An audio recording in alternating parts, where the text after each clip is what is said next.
Las opiniones aquí realizadas son responsabilidad de quien las emite y no reflejan la opinión de ninguna empresa o persona asociada a la industria cinematográfica. Los temas aquí presentados son para entretenimiento e información. Los derechos sobre las obras comentadas son propiedad de sus respectivos autores. Síguenme en mis redes sociales: Facebook, Quique Cinéfilo, Twitter, @cinéfilo Quique, en Instagram, @Quique_cinéfilo. Busca mis videos en el canal de YouTube Quique Cinéfilo, dale a la campanita y suscríbete. Y estoy disponible en Spotify, Google Podcast y Apple Podcast. Bienvenidos a Quique Cinéfilo, el podcast donde hablamos de cine y un poquito más. En esta ocasión tendré un invitado especial para hablar de un tema que es uno de los que más esperaban en este podcast. Eso creo yo, por lo menos. Vamos a hablar de los superhéroes y en este caso vamos a hablar de Batman. Quédense conmigo, vamos a descubrir la historia en el cine de este personaje.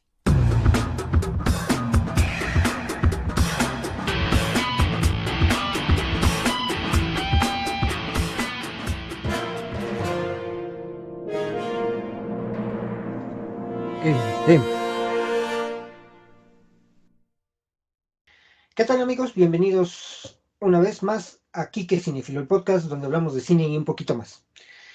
En esta ocasión hablaremos de un icónico superhéroe y su influencia en el cine. Se trata de nada más y nada menos que de Batman. Para ello contaré con un invitado de lujo. Se trata de Tito Contreras, colombiano, fan de los cómics y de Batman desde niño.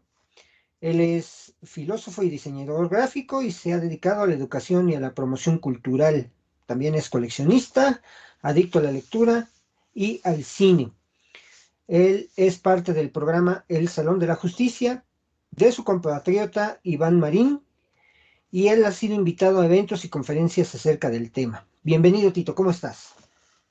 Bien, Martín, muchísimas gracias. Un saludo aquí para todos los que escuchan y ven este podcast. Un abrazo muy grande desde Bogotá, Colombia. Gracias por invitarme, me siento muy honrado y me siento muy contento de estar aquí. Bueno, yo también estoy muy agradecido por porque aceptaste esta invitación. Nos ha costado un poquito de trabajo ponernos de acuerdo, pero ya estamos iniciando Sí, este tema. Vamos a hablar de uno de los héroes, por lo menos para mí, el mejor el superhéroe que ha existido en el planeta, que es Batman. Hay infinidad de superhéroes, ahorita está muy de moda el universo Marvel, pero creo yo que de todos los que sobresalen, yo creo que es Batman, ¿no? Batman para mí siempre ha sido uno de los mejores héroes, por algo le dicen el mejor detective del mundo, y creo yo que eh, digamos, haciendo la comparación entre el universo Marvel y el universo DC, pues digamos que la contraparte en el universo Marvel es Iron Man, pero creo yo que es más humano, de cierta forma, Batman que Iron Man, ¿no? sí, Entonces, bueno, vamos a iniciar con el tema. El tema, bueno, vamos a hablar acerca de los orígenes de Batman, que lo creó, como en dónde salió. Vamos a hablar de las primeras películas de Batman, que fue por ahí de los años 40, y terminaremos hablando en este podcast, porque van a ser una serie de tres, de las películas de Tim Burton y Joel Schumacher. ¿Te parece? perfecto. Muy bien. Bueno, como introducción, Batman, conocido inicialmente como Batman y en español como el hombre murciélago, es un personaje de cómic creado por los estadounidenses Bob Kane y Bill Finger, propiedad de DC Comics. Apareció por primera vez en la historia titulada El caso del sindicato químico de la revista Detective Comics número 27, lanzado por la editorial National Publication el 30 de marzo de 1939. La identidad secreta de Batman es Bruce Wayne, Bruno Díaz en algunos países de habla hispana, un multimillonario magnate empresarial y filántropo, dueño de empresas Wayne en Gotham City.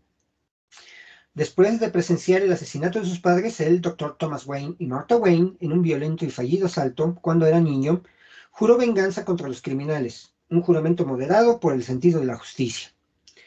Bruce Wayne se entrena física e intelectualmente y crea un traje inspirado en los murciélagos para combatir el crimen, con sus gadgets de combate en el batin-cinturón y sus vehículos. A diferencia de muchos superhéroes, él no tiene superpoderes. Su superpoder es el intelecto, así como todas las aplicaciones científicas y tecnológicas que tiene para crear armas y herramientas con las cuales lleva a cabo sus actividades. ¿Qué nos puedes platicar acerca del origen de Batman, Tito? Wow, pues primero que tuvo muchas influencias Batman, ¿no? Primero, si uno se pone como a escarbar, pues obviamente ya había en la literatura de pulp, la literatura de novelas baratas americana, personajes parecidos a Batman como Black Bat, que de hecho nació casi paralelo a Batman. Y bueno, ahí finalmente el que punteó y se ganó como todas las palmas después fue Batman. Sí, había personajes como muy similares a Batman, y tiene también otras inspiraciones claras en personajes como el fantasma de Lee Falk, que no aparecía en revistas de cómics, sino en tiras cómicas o en historietas dominicales. En el Zorro, obviamente, también tiene influencia, recibe influencia del Zorro. Y bueno, si uno se pone a escarbar, por ejemplo, en ese famoso Detective Comic 27, pues la portada está inspirada en una historieta, sí, en una historieta, en una viñeta de Flash Gordon, de Alex Raymond. La primera historia, el caso del sindicato químico, está inspirado en una historieta, en un relato de La Sombra, de The Shadow, que se llamaba Los Compañeros del Peligro. Está básicamente inspirado en ese relato de Shadow, y hay muchas referencias ahí que con el tiempo, como los historiadores del cómic han ido descubriendo, ¿no? Y obviamente pues el tremendo peso que tuvo Bill Finger ahí como guionista, y que inicialmente fue bastante desconocido y ninguneado por parte de Bob Kane, ¿no? Eh, Cuéntame un poquito, vamos a detenernos en ese punto. ¿Por qué hasta hace poco, si, si no mal recuerdo, a partir de las películas de la Snyderverse se le dio crédito a Bill Finger? ¿Cuál crees que haya sido el motivo porque hasta apenas se le dio ese crédito? Hemos sabido de casos como el de Joe Shuster y ay, el otro se me olvidó, que son los creadores de Superman. Jerry Siegel. Jerry Siegel, ajá. Hemos tenido otros casos también igual que pasan en los tiempos. ¿Por qué, por ejemplo, y voy a detenerme en ese punto, por qué ha habido tantos problemas con los personajes de DC en esa cuestión y no tanto con los personajes de Marvel? Digo, sabemos que la mente maestra de Marvel fue totalmente Stan Lee, y bueno, ayudado por los demás escritores y se les da el crédito, siempre se les dio el crédito. Steve Ditko, por ejemplo, pero por qué se ha dado esa, ¿tú por qué crees que se ha dado esa cuestión en el lado de DC? Pues primero yo pienso que es porque es una empresa más antigua, ¿no? Cuando ellos comenzaron con la idea de las revistas de cómics, como que el tema de derechos de autor y como que el tema editorial, como que era todavía modo ensayo-error, ¿verdad? Y de pronto para algunos autores les parecía que tal vez eso no tuviera futuro, que iba a ser una cosa pasajera, y vendían sus derechos de una manera, pues digamos, inconsciente tal vez, ¿verdad? Y los editoriales las adquirían. Eso creo que pasó. Por ejemplo, Marvel tuvo muchas transformaciones para llegar a ser lo que fue Marvel y consolidarse en los 60 de la mano de Stan Lee, precisamente. En el caso particular de Bill Finger, coincidieron muchas cosas, y era que Bob Kane fue una mente como bastante oportunista para ciertas cosas, o sea, no, en torno a lo de Bill Finger hay muchísimas otras cosas que fue tejiendo alrededor Bob Kane. eh, es eso por una parte. Bill Finger era un tipo genial, un escritor genialísimo, pero parece que también sufría de una personalidad bastante apocada, entonces era un tipo que no le gustaba conflictuar con nadie, que no le gustaba entrar a pelear con nadie, entonces eso también afectó que un tipo como Bob Kane se empoderara y finalmente terminara diciendo que él era el autor total de Batman, ¿no? Por fortuna hubo otros autores alrededor de la creación de Batman que sí fueron capaces de controvertir a Bob Kane más adelante. Y en particular, porque a partir del año 2014 se empieza a reconocer a Bill Finger, hubo un historiador de cómic que se llama Mark Tyler Nobleman. Él empezó como a desmadejar la cosa porque él ya le había llegado un rumor que en una Comic Con que se hizo a finales de los 60, alguien había dicho, Batman no fue creado solo por Bob Kane, lo creó Bill Finger, e invitaron a Bill Finger a esa Comic Con, que en ese momento era un evento todavía minoritario, era una cosa que estaba todavía en pañales, pero ahí Bill Finger contó como la verdadera historia de Batman, y por ahí se fue desmadejando la cosa, entonces ya empezó a recoger más testimonios, y él crea un documental que se llama Bill y yo, una cosa así, o Batman y Bill. Es un documental que está disponible en la plataforma Hulu, si mal no estoy, donde cuenta toda la historia hasta poder ser reconocido Batman, Bill Finger como creador de Batman, que además con unos problemas legales porque para poder hacer el reconocimiento necesitaban que hubiera un heredero y no aparecía ningún heredero de Bill Finger. Bueno, eso es una historia de por demás bonita y como triste a la vez, ¿no? Pero eso, digamos que reventó en el 2014 precisamente, y en el 2014 es que se le reconoce esa autoría de Batman a Bill Finger. Ok, ok. Bueno, hemos visto a lo largo pues ya los más de 80 años que tiene Batman publicándose, autores como Frank Miller, como ay, se me fue el otro muy importante, pues de hecho creo que el más importante ha sido Frank Miller, creador de la saga The Dark Knight. Este, ha ido evolucionando el personaje, pero siempre dentro de las investigaciones que he hecho, se dice que Batman es el único que ha mantenido, a pesar de las reediciones y los reboots, digamos, de las historias de Batman, ha mantenido su esencia, el por qué Batman es Batman, ¿no? Y ¿tú piensas que eso es correcto?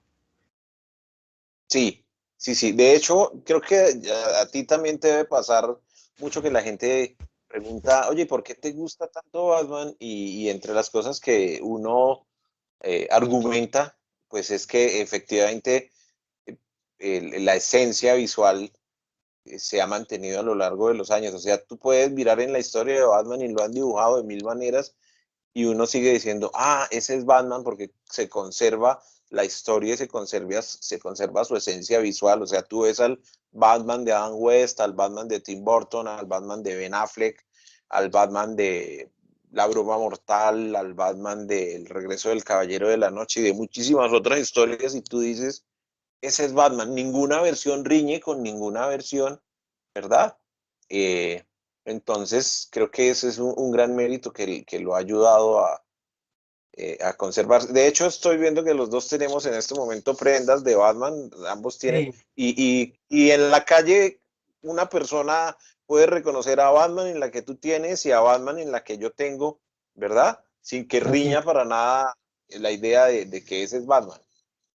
Sí, digo, hoy día en las redes sociales, híjole, es algo que desgraciadamente se ha dado mucho. Discutimos por cualquier cosa. Este, Batman no es la excepción. eh, Gracias precisamente a uno de esos grupos de Facebook en donde nos hicimos el contacto. Este, por ejemplo, y apegado a lo que es el podcast, que es el cine, pues el eterno la eterna discusión de quién es el mejor Batman, ¿no? Si Ben Affleck, si Michael Keaton, si Christian Bale, si Adam West, o sea, para mí Batman es el personaje, no es quien lo interprete. A lo mejor hay quien lo haga bien, hay quien no lo haga bien, pero Batman es Batman. Y yo creo que las personas que hasta hoy día lo han interpretado lo han hecho de la manera más digna posible. Eh, no sé, digo, obviamente tenemos nuestro favorito, como todos, ¿no? Para mí mi favorito de Batman del cine es el de Christian Bale, de la trilogía de Christopher Nolan, y digamos que mi segunda posición sería el de Michael Keaton, ¿no? El de las películas de Tim Burton. Eh, pero híjole, hay quienes se apasionan tanto que dicen, no, pues creen que tienen la verdad absoluta y pues no es así. Todos, como todo en la vida, todos tenemos nuestros propios gustos y creo yo que, como dice el dicho, el gusto se rompe en género, ¿no crees? Sí, es decir, pues hay versiones. A uno le puede gustar una versión o le puede gustar otra versión, pero lo que tú dices son actores interpretando finalmente a un personaje. Creo que esas discusiones no son llevadas a cabo, no sé, voy a poner un ejemplo. Debe haber muchas versiones de Sherlock Holmes en el cine y uno no ve a los fans como peleando quién ha sido el mejor Sherlock Holmes del cine porque lo que pasa es que están a otro nivel. Lo que son en este momento son bastante populares los personajes de cómic, entonces creo que ahí es donde se genera la polémica. Si fueran populares, no sé, el Sherlock Holmes, volviendo a ese ejemplo, entonces la discusión estaría en que quién lo ha interpretado mejor o quién ha interpretado mejor a Ramsés en las versiones cinematográficas o a el Dr. Jekyll y Mr. Hyde, un montón de cosas ahí que sí tienes razón, no son discusiones que realmente valgan la pena enfrascarse en ellas. Sí, no, digo, y además yo creo que son tan inocuas esas discusiones que, bueno, es como si yo me pusiera a discutir el actor que realizó o que interpretó a Hércules Poirot en el Halcón Maltés de los años 40 al Hércules Poirot que interpretó y que se interpretó hace unos 3 años en la película del asesinato del Expreso de Oriente, ¿no? O sea, no podemos juzgar tampoco, porque bueno, hay muchos factores, ¿no? El modo de interpretación, la calidad cinematográfica, etcétera, etcétera, etcétera, ¿no? Entonces, bueno, regresando al tema de Batman. Ok, para cerrar un poquito el origen de Batman en los cómics, eh, para ti, ¿cuál sería la saga dentro de los cómics más importantes que haya tenido el personaje de Batman y obviamente cuál de ellas ha tenido la mayor influencia en el cine? Yo creo que, o sea, el primero que se me viene a la mente, se me viene a la mente dos historias. El regreso del Caballero de la Noche, eh, porque yo recuerdo cuando yo leí El regreso del Caballero de la Noche, fue una vuelta, un vuelco a todo lo que yo había leído sobre Batman, porque ya era un Batman anciano, un Batman como descontento o desilusionado de todo lo que había hecho, pero que siente la necesidad de regresar a poner orden a las cosas. Eso me parece una historia fabulosa de Frank Miller, ¿no?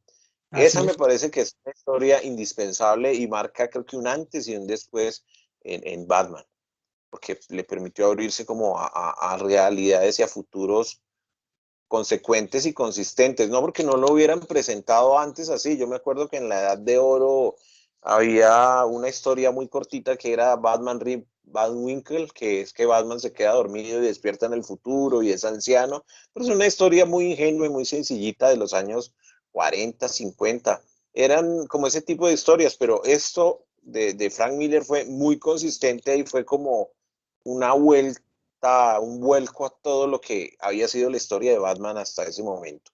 Y la otra historia eh, es La Broma Mortal, pues porque también por primera vez se asume y se narra el origen como de la antípoda de Batman, que es el Joker, ¿no? Y además de una manera muy visceral y de una manera muy cruda y muy psicológica, como la lucha que tienen ellos dos Batman y el Joker, y además porque Alan Moore es un guionista fabuloso, excepcional. De hecho, creo que a mí me marcó mucho, incluso antes de haber leído Killing Joke o El regreso del Caballero de la Noche, ¿qué le pasó al hombre del mañana? De Alan Moore, de la historia una historia de Superman, ¿no?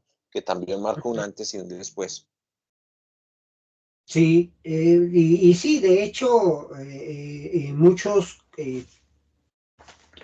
críticos o, bueno, conocedores del tema, sí relacionan mucho las películas, y yo también lo he hecho, por supuesto, las películas, sobre todo las películas de Christopher Nolan y las películas del Snyderverse con la historia de Frank Miller, del Caballero de la Noche Regresa. Obviamente, también combinada con The Nightfall, que es la historia donde aparece Bane y le hace la vida de cuadritos a Batman. Este, pero creo yo que si bien Batman le pueden dar miles de interpretaciones a la historia de Batman, pero Batman y va a seguir teniendo su esencia. Y su parteaguas principal, ¿no? Que es el asesinato de sus padres, que lo convierte en el vigilante de Ciudad Gótica, ¿no? Es cierto, definitivamente ese es el hito del evento que marca y que también es de las historias que más veces se ha contado en la historia del cine, ¿no? O sea, esa escena del asesinato de los padres de Bruce Wayne también es de las escenas más recreadas en el cine. Sí, sí, y bueno, ojalá que yo esperaría con el estreno de The Flash y la nueva de The Batman, pudiéramos observar también, pues, un multiverso, como se ha manejado también en los cómics. eh, Aquí le dicen planetas, ¿no? El planeta uno, el Sí, planeta 5, que bueno, que ya medio se ha tocado en las series que actualmente le dicen el Arrowverse, que están en la televisión, Arrow, Flash, Supergirl, que han tocado ese tipo de temas. Espero que sí lo puedan interpretar bien en el cine. Bueno, vamos ahora, ya que hablamos un poquito de los cómics de Batman, vamos a hablar ahora de la primer serie de películas de Batman. Batman, el primer serial cinematográfico, fue estrenado en 1943 por Columbia Pictures, basados en el personaje, y está protagonizado por Lewis Wilson en el papel de Bruce Wayne Batman, Douglas Croft en el papel de Richard Dick Grayson o Robin, y el papel del villano principal en esa serie, el malvado Doctor Daka, estuvo interpretado por J. Carroll Naish, y este reparto lo completaban Shirley Patterson como la reportera enamorada de Bruce Wayne, Linda Page, y William Austin, que era el mayordomo Alfred. Esta trama, eh, publicada en el año de 1943, repito, vemos a un Batman en el rol de agente del gobierno de los Estados Unidos que va a intentar derrotar unos agentes japoneses. Pues estábamos hablando de que se dio este serial en medio de la Segunda Guerra Mundial, comandados por supuesto por el siniestro Doctor Taka, en consonancia, pues, obviamente, con los eventos de la Segunda Guerra Mundial.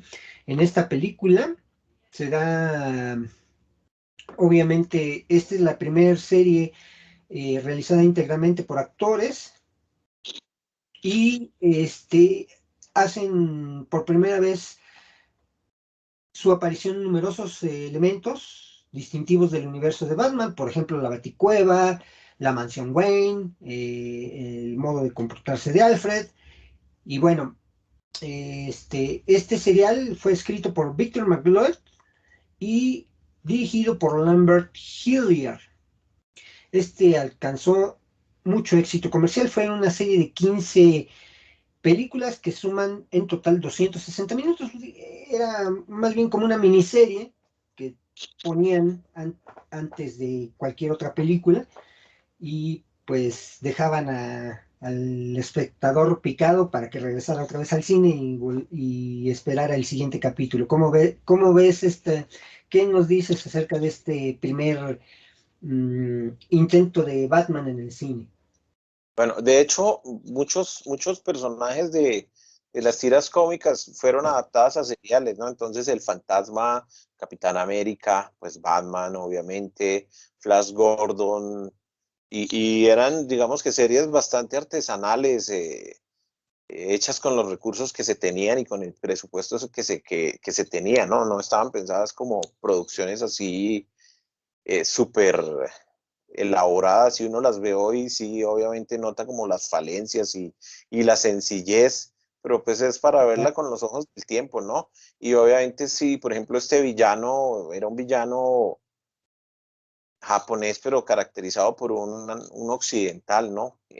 No en el marco de la Segunda Guerra Mundial.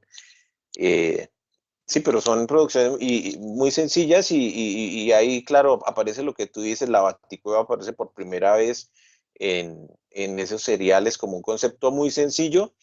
El mismo Alfred ahí es personificado por una persona como un mayordomo clásico, delgado, como lo conocemos hoy en día, diferente al que aparecía en los cómics, que era más bien gordito, gracioso, este tipo de cosas, ¿no? Entonces, eh, sí, yo creo que en su momento calaron mucho estos personajes, pero digamos que le aportaron lo suyo al personaje.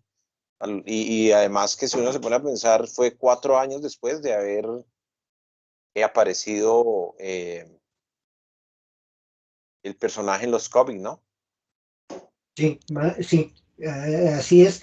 Eh, es difícil hoy día, digo, uno rascándole en el internet se llega a encontrar ciertos videos, ciertas fotografías, no es muy fácil encontrarlas. Por ahí alguien en Estados Unidos, un productor muy importante, dijo que si tuviera la oportunidad de rescatar todo eso, lo haría y les daría su manita de gato para darlas pues, a conocer a las nuevas generaciones, ¿no? Yo esperaría que sí, yo no he visto mucho de esto, te digo, a excepción de algunos clips, algunos videos, pero sí, pues es importante como aficionados a Batman conocer este tipo de trabajos, ¿no? Yo Y las bueno, tengo, de hecho, yo las tengo en DVD, se consiguen originales, pero, em, pero por ejemplo, no dobladas al español ni subtituladas, son en americano todas, pero sí, yo las tengo en una edición como compilada donde vienen los dos seriales. No sé en cuánto estén, las conseguí por internet, las compré por internet, pero no sé en cuánto estén en este momento. Pero es interesante verlas. Sí, además que a veces eran un poco lentas porque eran capitulitos de 20 minutos y como que eso, alargaban la trama para, pues como para que se justificara así lo que tú decías, que no era una película completa, sino algo que se pasaba antes de la función principal en los cines. Entonces, pues la cosa iba por ese lado. sí, mira que en aquellos entonces las películas no duraban menos de 2 horas, entonces sí era un maratón ir al cine en aquellas Sí. épocas, ¿no? Bueno, el segundo serial, titulado ya Batman y Robin, que fue también igual de 15 capítulos y también producida por Columbia Pictures. Eh, en este caso, el papel de Batman lo interpretó Robert Lowry y Johnny Duncan como Dick Grayson. Jane Adams como el papel de Vicky Bell. Muchos se preguntan, ¿de dónde salió Vicky Bell? Vicky Bell tiene mucha importancia en los cómics y también tiene mucha importancia en el cine y por primera vez en el cine salió precisamente en este serial de 1949.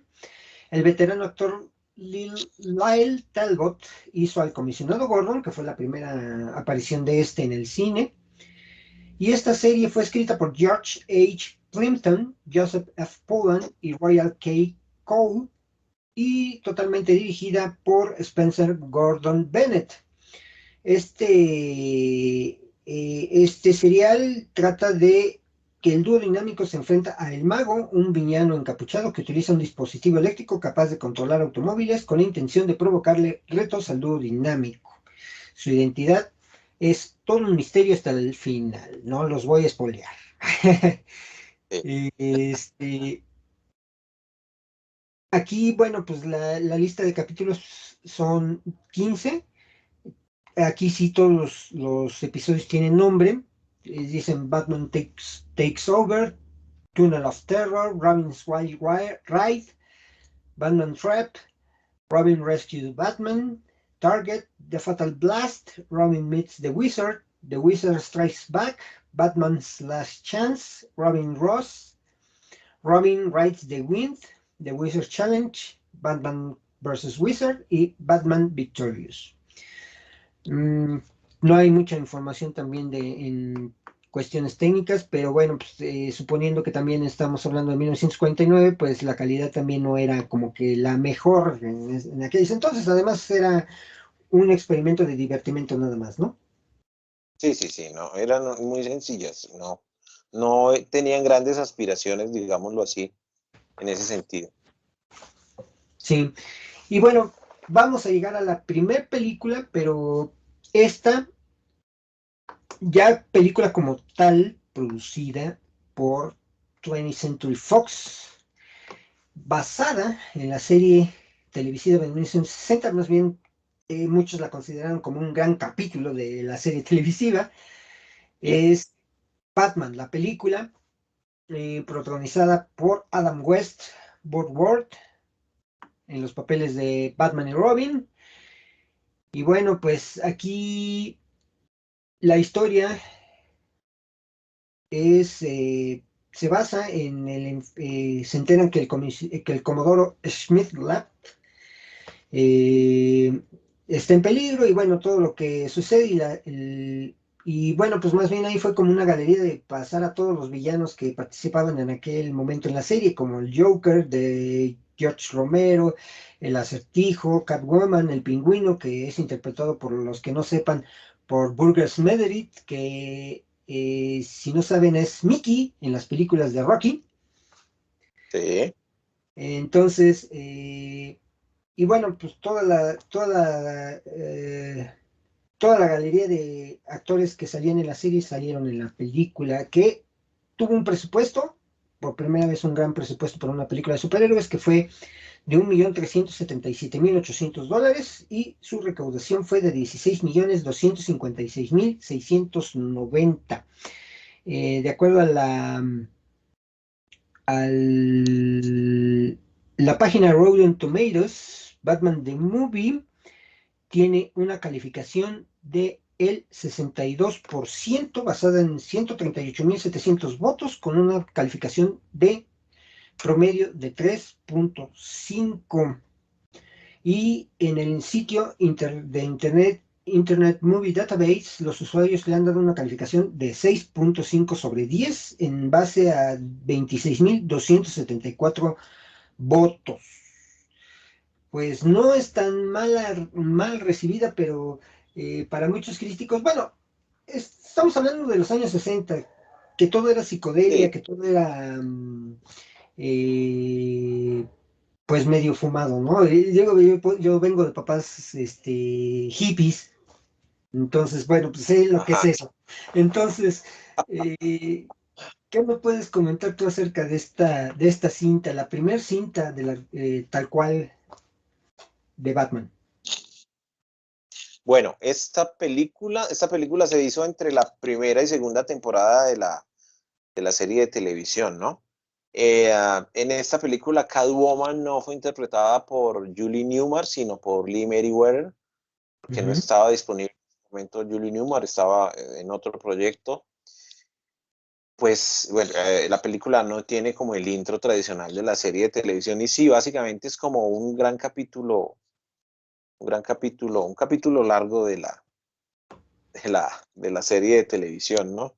Eh, pero no, pues es divertida, es una película interesante que tiene muchos gags que hasta el día de hoy se conservan y son recordadas como en la cultura popular, como la escena del tiburón y el batirrepelente de tiburones, la Ajá. escena de la bomba, Batman tratando de deshacerse de una bomba corriendo por todo el muelle y no encuentra dónde arrojarla. Eh, sí, es por demás pintoresca. Eh, sí, es una película, pues que desató también en su momento junto a la serie de televisión toda la Batmanía de los 60, ¿no? Eh, sí, es una película pues, que marcó su hito y su momento y su época, como dices tú, para la época en que estaba pensada, ¿no?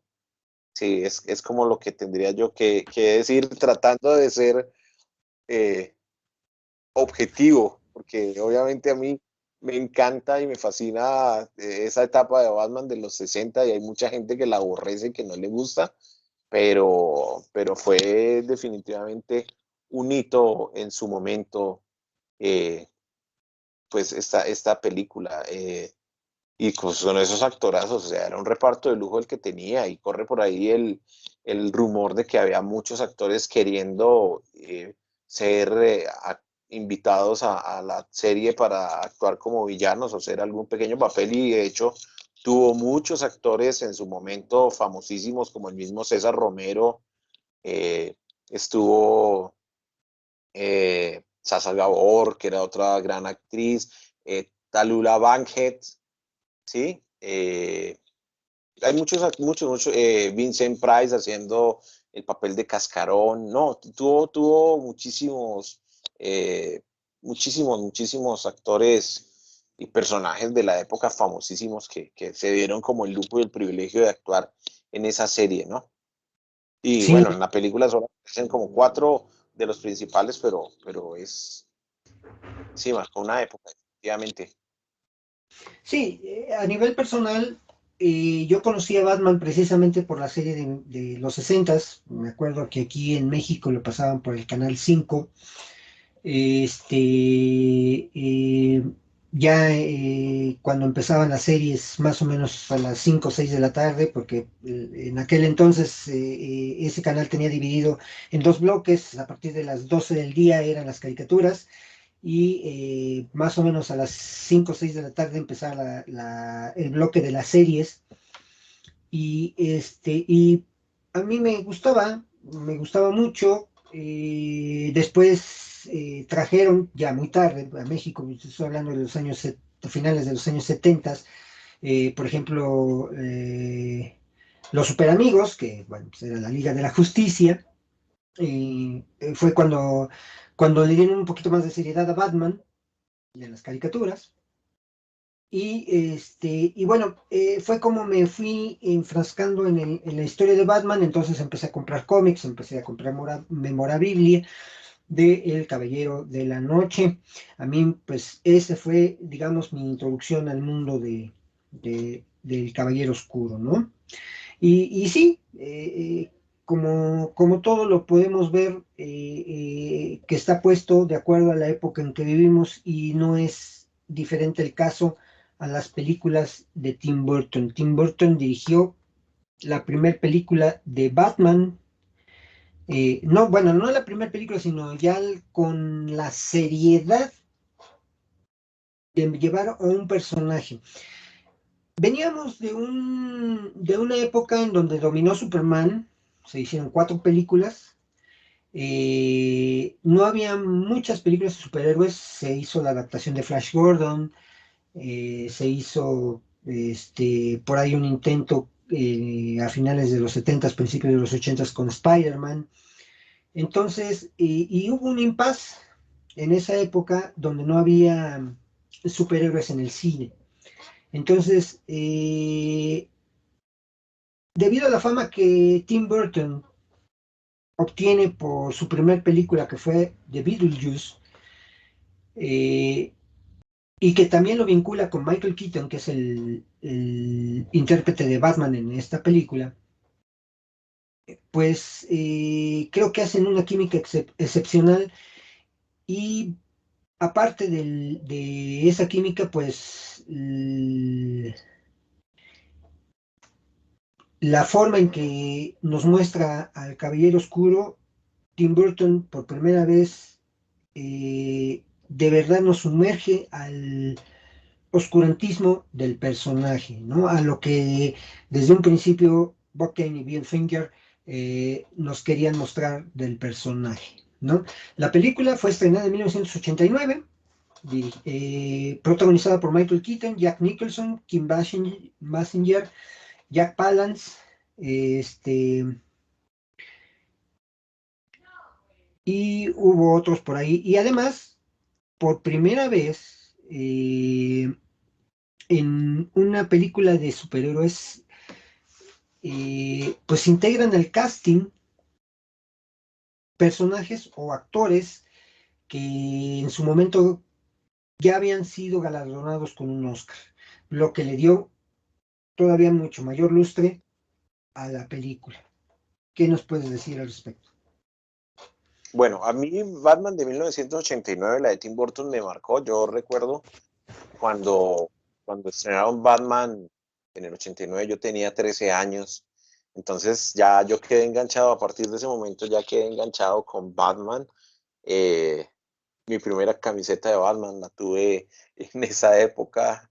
Eh, no, y es sin duda, y hasta el día de hoy sigue siendo un clásico, no solo del cine de superhéroes, sino del cine, esa interpretación magistral que hizo Jack Nicholson del Joker, un Batman realmente en el que inicialmente no muchos creían.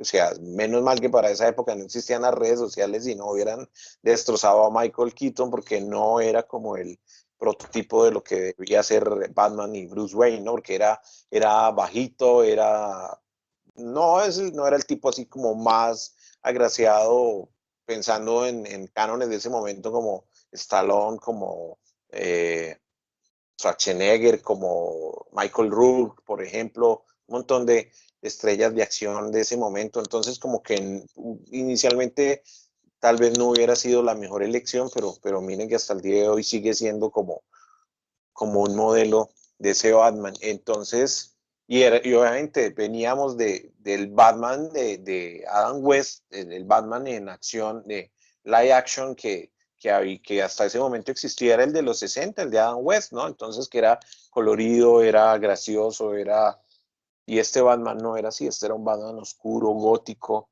muy al estilo precisamente de Tim Burton. Entonces, sin duda, yo creo que eso impactó totalmente a la gente, y además que teniendo ya el contrapeso del Superman de Christopher Reeve, no dejaba de ser la otra cara del héroe, ¿no? Que no era el que volaba por los cielos ondeando la bandera, sino era al contrario oscuro y daba miedo realmente. Entonces ese Batman, wow, hasta el día de hoy yo creo que sigue siendo también un prototipo y marcó época también, definitivamente. Sí, y digo, aparte de que yo creo que el casting, sobre todo, por ejemplo, en esta situación de los actores, por ejemplo, Jack Nicholson, como dices tú, es una interpretación magistral del Joker. Pues digo, venía precedido de una gran reputación por haber ganado, ya tenía dos nominaciones a cuestas, más un Oscar ya ganado. Y también, bueno, pues el papel de loco le quedó, lo recordábamos 8 años antes haber realizado el papel famoso que lo hizo en la película El Resplandor de Stanley Kubrick. Este, pues yo creo que mejor casting para ese papel no pudo haber quedado mejor en Jack Nicholson. Y ahora, el papel digamos, de Carl Grissom, que lo hace Jack Palance, también, pues recordemos que Jack Palance también fue en su momento galardonado con un Oscar. Y bueno, para muchos también hay discusiones sobre esto. El mejor el mejor Alfred del cine, consideran a este Michael actor Gove. Michael Gough como el mejor Alfred del cine. Yo, después de sus participaciones en las películas de Joel Schumacher, le demeritaron su trabajo, pero sí, yo creo que sí había sido un buen Alfred. ¿Cómo ves? Pero yo siento que este Michael Gove, este Alfred fue un Alfred como moderado, ¿sí? No destacó mucho, encajaba como en la historia, si uno se pone a ver el Alfred de la serie de los 60 de Alan Napier. Alan Napier era un poco más desenfadado y tenía mucho protagonismo, es decir, en toda la serie tuvo muchas escenas y muchos capítulos donde él fue protagonista porque o salvaba la historia o él mismo asumía el papel de Batman, es decir, tuvo el protagonismo que tuvo Alfred en las historietas en esos momentos hasta los años 60, ¿no? Y por otro lado, este Michael Gough, comparado con los Alfred que vinieron después, como Michael Caine, como incluso el que hizo de Alfred en la Liga de la Justicia, se me va el nombre del actor, eh, pues sí, el papel ha sido como un papel muy moderadito, muy medido, pero igualmente no le resta protagonismo. Hay otra cosa que yo quería destacar en esta película, y que también en su momento causó revuelo, pero pues lo que digo, creo que el hecho de que no hubiera redes sociales como las hay en este momento, pues hizo que el revuelo no fuera mayor, la inclusión de un actor afroamericano como Harvey Dent, ¿no? Ah, sí, Billy D. Williams Es interpretó decir, a Harvey Dent. y de hecho, al día de hoy, digamos que ha sido pues ha sido reconocido y en el cómic, por ejemplo, que lanzó hace poco de Batman 89 DC, él es dos caras afroamericano, y en la serie del 66 ya la inclusión de una Catwoman también afroamericana encarnada por Eartha Kitt. Pues nada, pues funcionó y digamos que no hubo tanto revuelo y no hubo tanta discusión porque tal vez no había como esa palestra o esa tarima virtual que hay hoy en día a través de las redes. Entonces, eh, esas son dos cosas que yo quería destacar de estas dos producciones, ¿no? Sí, quiero destacar algo también muy importante. Fue el inicio del merchandising a raíz de una película de superhéroes. Batman generó muchas ventas por figuras, por álbumes. Yo, de hecho, tengo por ahí mi álbum aquí en México, el álbum oficial de Batman. Lo podías conseguir únicamente a través de fichas, lo que le llamamos a la tapita de antes de lámina de los refrescos. Este, en ese momento Pepsi, también Pepsi, ahí tengo los Pepsi vasos, de hecho, de Batman, de Tengo aquel. algunos, aquí también hubo esa promoción en Colombia, yo tengo ahí un par de vasos de esos, No, yo tengo, sí. ¿qué? Yo creo que tengo como 10 más o menos. No, sí, o sea, fue una locura para mí en ese momento. Llené el álbum de estampas, compré el disco, fueron dos discos, el soundtrack original de Danny Elfman y el de la música basada hecha por Prince, que fue muy famoso, el famoso Bad Dance. Fue el parteaguas para precisamente ver que sí era comercial una película de superhéroes, ¿no? Porque Superman lo había hecho, pero era más bien como explotar el nacionalismo estadounidense en base al personaje Superman. Eh, a ese sentimiento los productores lo habían hecho. Sin embargo, Batman pues generó millones de dólares en memorabilia a través del personaje. Y aparte, bueno, pues también vimos, por ejemplo, también el nacer de un personaje que ayudó mucho en las películas. Desafortunadamente ya falleció Stan Winston. Él creó los efectos especiales de Batman y Batman Regresa. Y en su momento, pues estos efectos visuales que él creó, pues fueron también un parteaguas, ¿no?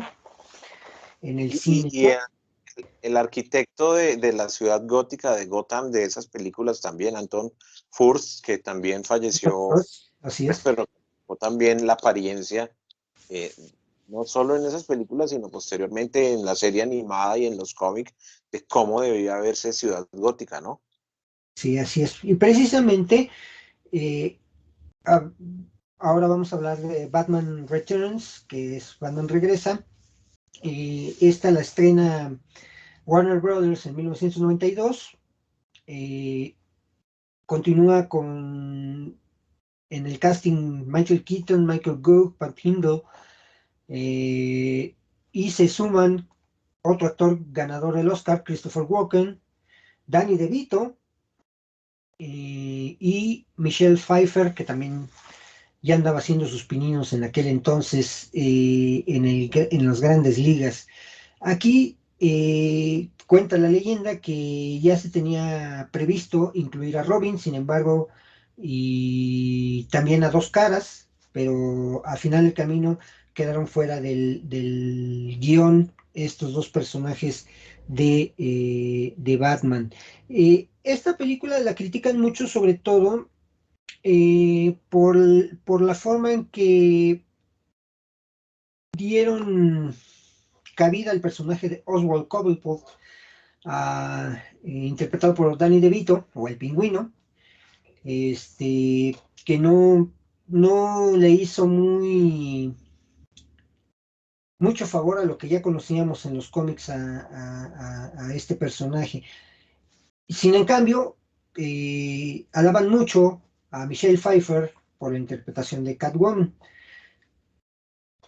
¿Qué me puedes decir tú al respecto? Bueno, esta película fue mucho más oscura que la primera. De hecho, ahora que hablabas tú del merchandising, creo que el merchandising fue también la ruina de esta película porque ya se habían vendido los derechos para una cadena de comidas rápidas de las figuras y entonces todos esperaban que, pues, que la película, pues, a pesar de lo oscuro que fuera, todavía tuviera como un público objetivo los niños y esta película es mucho más oscura, mucho más violenta y esta cadena de comidas rápidas puso su queja su grito en el cielo de que pues el público, que cómo iban a ver los papás a llevar a sus niños a ver esa película tan oscura y tan violenta y pues obviamente eso iba a afectar la venta de sus juguetes, ¿no? En las cajitas felices, entonces eso fue un tema que finalmente también hizo que los ejecutivos de la Warner ya como que para la tercera entrega precipitaran como otra visión de Batman. A mí personalmente me gustan mucho los dos personajes, tanto Catwoman como el Pingüino, me parece que son también visiones aceptables de los personajes. A mí particularmente no le tengo ningún reparo a este Pingüino de Danny DeVito. Me parece bien. Eh, no, me parece que son personajes muy bien logrados, muy a su estilo y muy de su manera. Como dato curioso, el personaje que hace de papá de este pingüino en Batman Returns es el mismo que hace de papá de pingüino en la serie Gotham. Sí, Es el así mismo, es. el mismo actor. Es como un guiño interesante. Sí, Sí, sí, son cosas que a lo mejor quienes no dan seguimiento puntual a todo esto ni se imaginan que puede ocurrir. Hay cosas que nos parecen increíbles, como por ejemplo esta repetición de personajes, ¿no? sí, Este, y bueno, obviamente, al ser una película más oscura, como dices tú, Warner Brothers, cuando dijo, bueno, sí, vamos a hacer la tercera, pero le dijeron a Tim Burton, ¿sabes qué? Pues queremos que seas más light, un poquito más para los niños. Tim Burton dijo, pues es que esa es mi visión y ustedes me la compraron. ¿Quieren? sí. No le entro, y no le entró. Obviamente, al no entrarle para la tercera película Tim Burton, aún así conservó todavía su contrato, Michael Keaton dijo, no, si no me dirige Tim Burton, yo ya no le entro tampoco, y definitivamente colgó la capa del héroe de la noche. Entonces, viene para 1995, 3 años después, Batman Eternamente, o Batman Forever. Aquí, pues, funge como productor Tim Burton, pero ya él, a manera de creativo, pues ya no tuvo nada que ver. Todo recae en Joel Schumacher, director ganador del Oscar. Sin embargo, creo que sus peores películas han sido Batman Forever y Batman y Robin. Ni Robin. En este caso, Batman es interpretado en esta película por Bob Kilmer, que también no le daban mucho crédito. Todo el mundo lo recordaba en aquel entonces, hasta ese momento, como el actor que había protagonizado Super Secreto, Top Secret. Era su primera Sí. película y era la más famosa que tenía en ese momento. Y bueno, estaba ahí también ya filmando paralelamente The Doors, este, Val Kilmer. Continúa como Alfred Michael Gough, Pat Hindle también como el comisionado Gordon, e incluyen a Tommy Lee Jones, otro ganador del Oscar, con el personaje de Dos Caras, y a Jim Carrey como el Acertijo.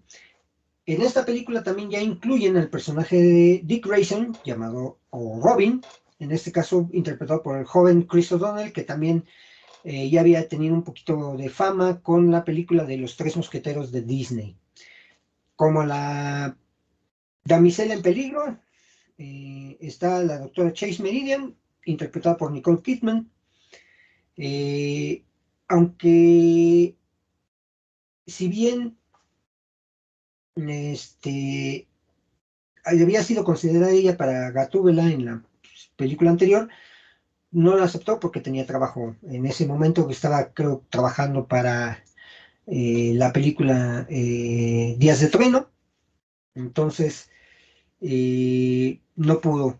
Entonces, bueno, aquí esta película pues ya se incluye más color, ya se incluye chistes y ya se incluye el famoso este Santas bolas, Batman, o Santas piedras, me acuerdo porque era, Nuevamente.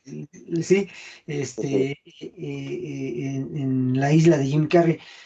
La actuación de Val Kilmer no es tan vapuleada como Batman, a mucha gente les gustó. Sin embargo, el contexto de la película pues no fue muy favorable. Critican mucho el personaje de Dos Caras, interpretado por Tommy Lee Jones, y bueno, también fue muy alabado, y además estaba en su apogeo, este actor Jim Carrey, que le dio al Acertijo, pues también cierto toque de comicidad, ¿no? ¿Cómo ves tú? Bueno, sí, pues fue un cambio muy notorio, no solo el cambio del protagonista, pasar de Michael Keaton a Val Kilmer, se notó, pero también la estética se vio afectada. Entonces, digamos que eso lo notó el público y todavía fue aceptable en ese momento, pero ya se pasaba de escenarios muy neón, o sea, todavía era oscura, pero con escenarios muy neón, como con muchas reminiscencias a la serie del 66, como con esos santos estos, santos aquellos. El personaje de Oscar realmente no cuaja, se ve es como una caricatura del mismo Joker, es decir, es un tipo pues que como que pareciera que su origen es muy similar ahí al del Joker, entonces su actuación es también como muy calcadita al Joker, entonces, aunque Tom Lee Jones es muy buen actor, pero creo que ahí en ese personaje no cuaja, o el tratamiento que se le dio a Dos Caras definitivamente no pega, y Jim Carrey, sí, claro, estaba en la cima pues de su fama, entonces ese papel ahí también un poco como calcado del acertijo de la serie del 66, ¿no? Sí, Entonces, pues también se ve ahí como un poco ese reflejo. Pero sí, creo que es una película aceptable, no lo hizo mal Val Kilmer, pero como que todas esas cositas le quitan un poco como de credibilidad y seriedad a la película. Entonces, digamos que el público realmente se quedó, fue como con eso que lo deslumbró y realmente no profundizó. Creo que la película de hecho tampoco lo hace como en el conflicto y en el personaje como tal, ¿no? Y ya pues va a tener en la siguiente película ya como el acabose, el desastre. sí, que por cierto vamos a hablar de Batman y Robin, que pues sí, como dices tú, en ese momento dio por finalizado eh, el sueño de ver a Batman continuamente en el cine. Y, y digo, a mí, siendo conocedor, digo conocedor, más no experto de cine, yo he visto muchas películas de Joe Schumacher y Joe Schumacher es un buen director, o bueno, fue un buen director, digo, desgraciadamente también ya falleció.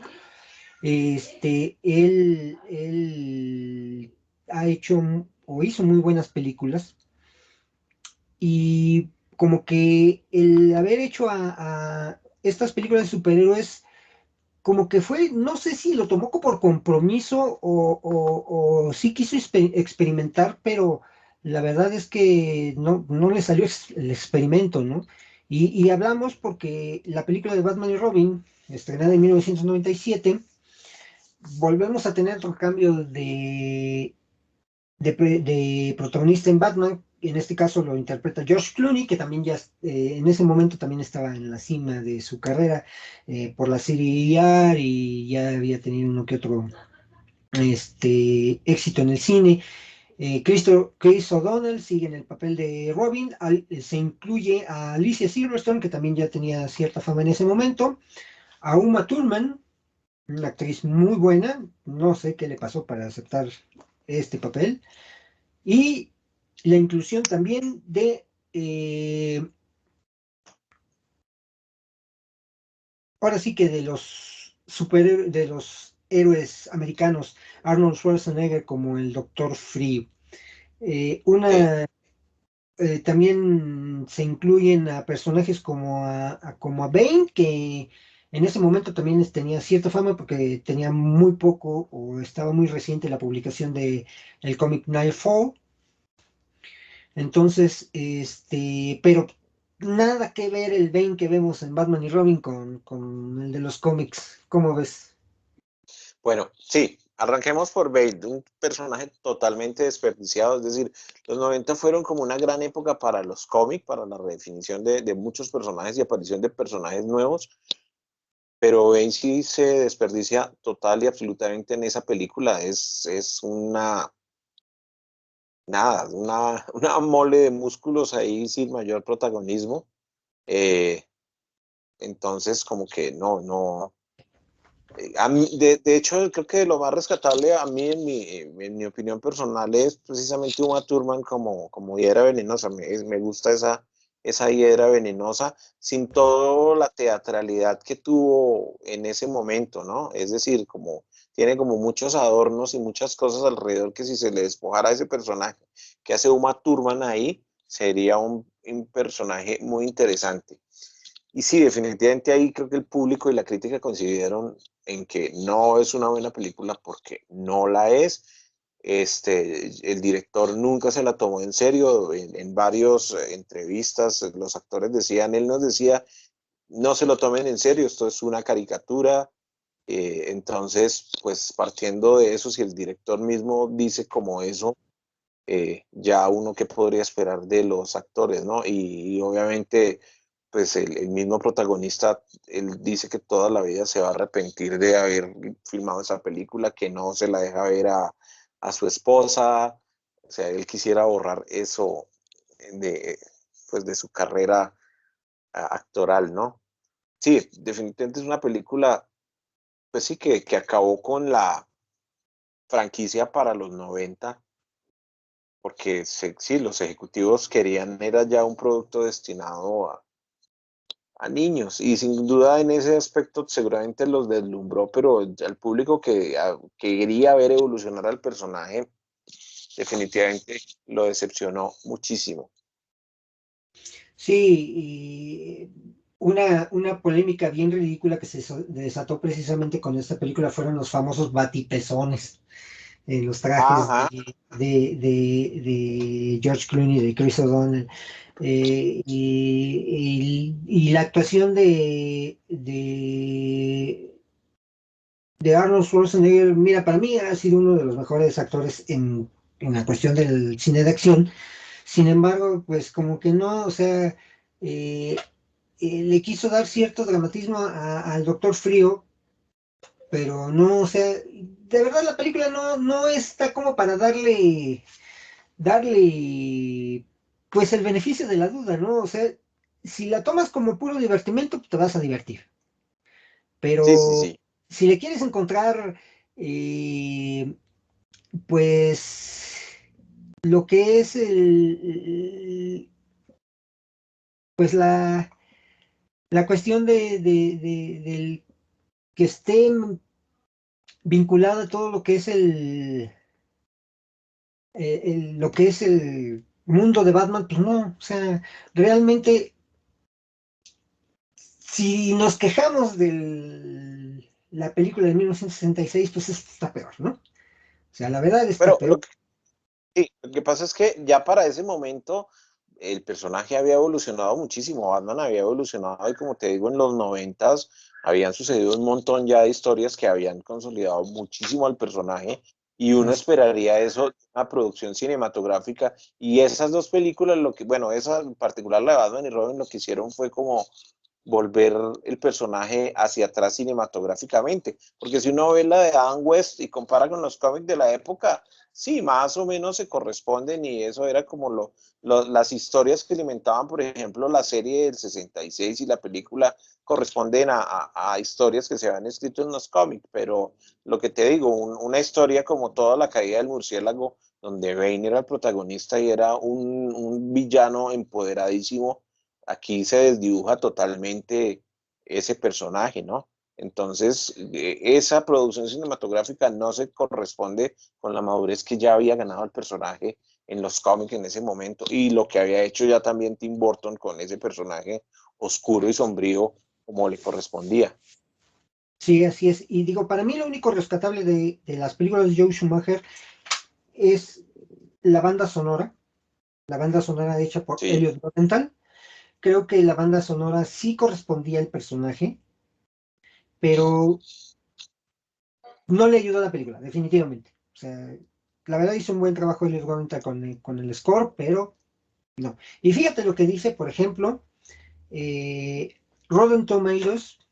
Hay muchos en el cine ya tomamos en consideración a Rotten Tomatoes como eh, sí, como un medidor de las películas. Y, ajá, por ejemplo, aquí dice que da una aprobación del 10% en base a 86 revisiones con una calificación promedio de 3.7.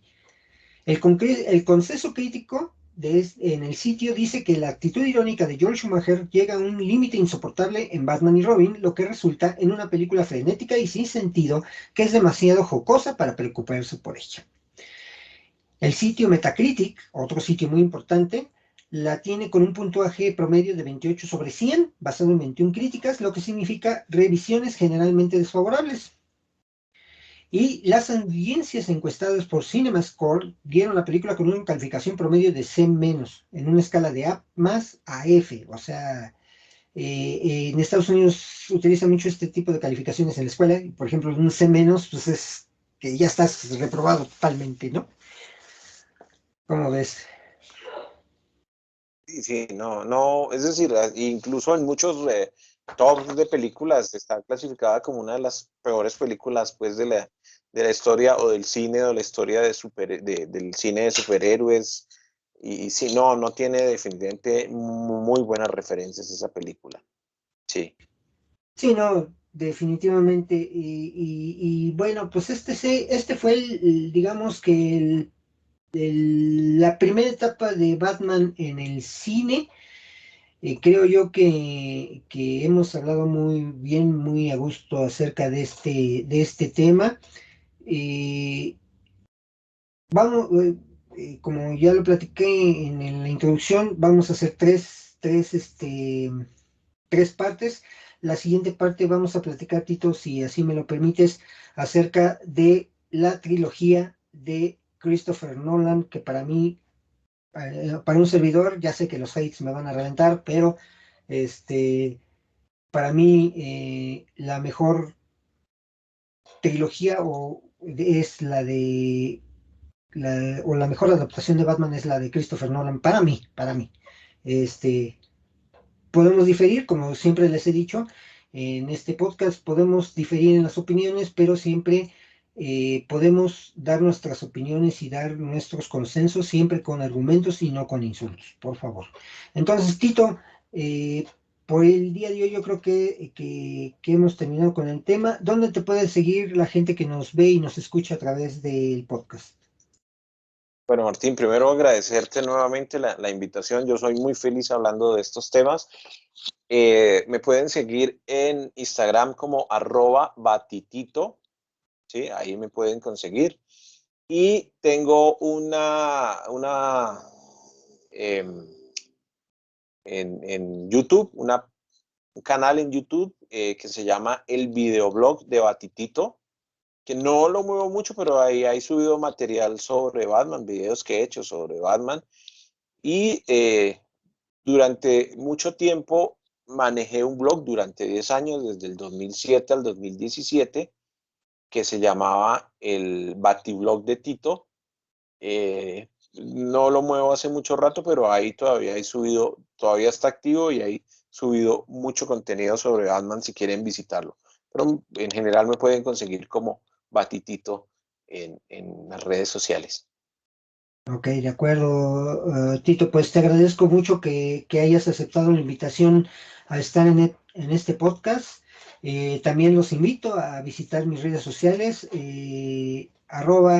@cinéfilo Quique en Twitter, Quique-cinéfilo en Instagram, perdón, diagonal Quique Cinéfilo en Facebook y ya saben, pueden escuchar y ver este podcast a través de YouTube, Spotify, Apple Podcast y Google Podcast. Te agradezco mucho, Tito. Vamos a estar al pendiente. La próxima semana continuamos con el tema. ¿Te parece? Perfecto, muchísimas gracias y un abrazo a Gracias, todos Tito. los que escuchan. Un abrazo a la hermana República de Colombia. Gracias. Bueno, gracias. Continuamos.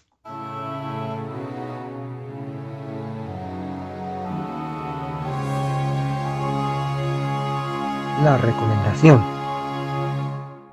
Y bien, espero que hayan disfrutado del tema del día de hoy. Bueno, vamos a tener otros 2 episodios. Espero que nos sigan acompañando y dando su preferencia.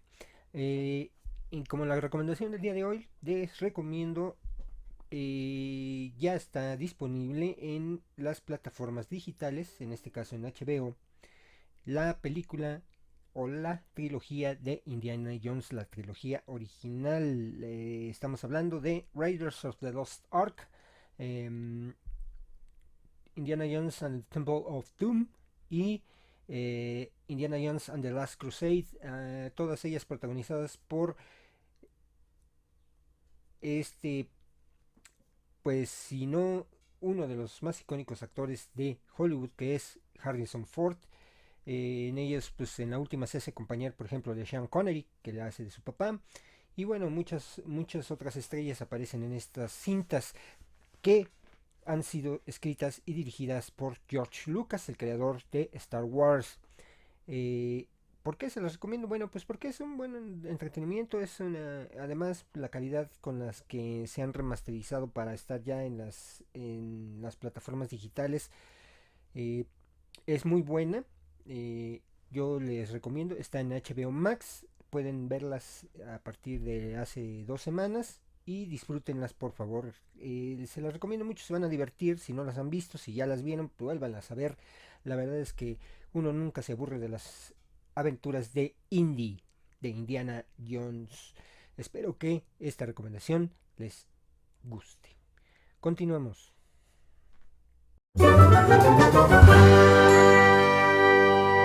La frase cinematográfica. La frase cinematográfica de esta semana es, y lo voy a hacer, o voy a intentar hacer el tono de voz de ese personaje. I make a offer he cannot refuse. Le haré una oferta que no podrá rechazar. ¿Adivinan de quién es? ¿No? Bueno, la dice Vito Corleone, en este caso interpretado por Marlon Brando en la película del Padrino del año 1972. Espero que les guste porque también ya están disponibles en la plataforma de HBO Max. Bueno, pues esto ha sido todo por esta semana. Les recuerdo me sigan en las redes sociales. Ya se las mencioné hace un ratito. Espero seguir contando con su preferencia. Hemos llegado a esta semana, déjenme darles el dato para que pues sepan hasta dónde hemos llegado ya en cuestiones de seguidores. Estamos hablando que en YouTube ya tenemos un número importante de seguidores. Permítanme, 92 suscriptores ya tenemos en este momento en YouTube. Ya tenemos 44,000 vistas de todos los en todos los videos. El video más visto en este momento en esta en la plataforma de YouTube es y sigue siendo el de la sexy comedia mexicana, seguido por el de la Navidad, el de la Virgen de Guadalupe, el de Jim Belushi y la plática que tuve con mi amigo Israel, que fue la de la saga de Viernes 13. De ahí, pues bueno, todos los capítulos en los que he hecho pues siguen teniendo pistas. Pues yo les pido de favor que sigan apoyando este proyecto. Pónganle like, pónganle me gusta a los capítulos en YouTube. También suscríbanse, denle a la campanita. También en Spotify y en Apple Podcast, suscríbanse al podcast, pongan el like a las producciones y por supuesto pues con eso nos van a ayudar mucho a que se difunda este programa. Pues bueno, eso es todo por el día de hoy, esta semana. La próxima semana, como les repito, será el segundo capítulo de esta plática que tengo con Tito Contreras y en esta ocasión nos vamos a enfocar en la trilogía de Christopher Nolan en la cuestión de hablar del personaje de Batman. Bueno, pues esto ha sido todo. Muchas gracias. Sigan acompañándonos. Esto fue Quique Cinefilo, el podcast donde hablamos de cine y un poquito más. Hasta entonces.